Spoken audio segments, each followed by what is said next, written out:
Как дела? Лучше всех. Да. От готовой продукции к разговору о будущем урожая. В Апастовском районе сейчас убрано четверть посевных площадей. Всего предстоит обмолотить около 70 тысяч гектаров. Загрузка, ребят, обслуживание, да.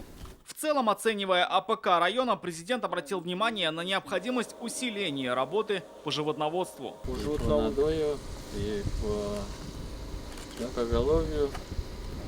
Да, есть вопросы.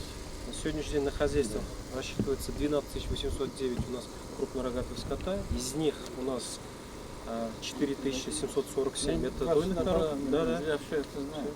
Меня этих ведь кончаем, Самрач, будем когда дорожную карту сформировал, Иван Михайлович Мандабезом, Президенту показали молочную ферму, которую планируют расширить. До конца года здесь собираются открыть вторую очередь на 400 голов. Сейчас в районе в среднем на одну корову приходится 11 литров молока, тогда как по республике этот показатель достигает 20 литров. Вся проблема в чем?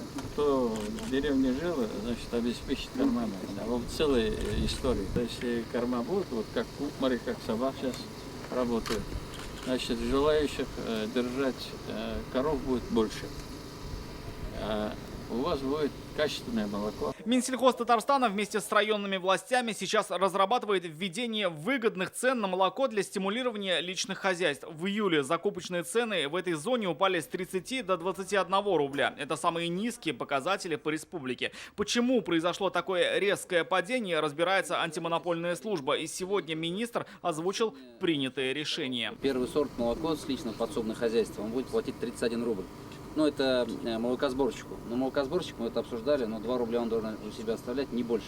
В Буинском районе сейчас убрана треть засеянных площадей. Намолочено 72 тысячи тонн зерна. По этому показателю район один из лидеров. Как доложил глава, всего ожидает более 200 тысяч тонн. Еще пару дней при благополучной погоде, и мы закончим. Поспевает уже овес, поспевает пшеница. Дней через 5 уже можно будет выйти. Также в районе уже более половины полей подготовили к озимым. Как отметил президент, у Буинска большой потенциал по животноводству. Сейчас здесь в день производят 133 тонны молока. Многие компании получили гранты и сейчас развивают свои фермы. Самое интересное, мы его купили за 2045 евро. В прошлом году он 200 было, воевалась перевозкой. Это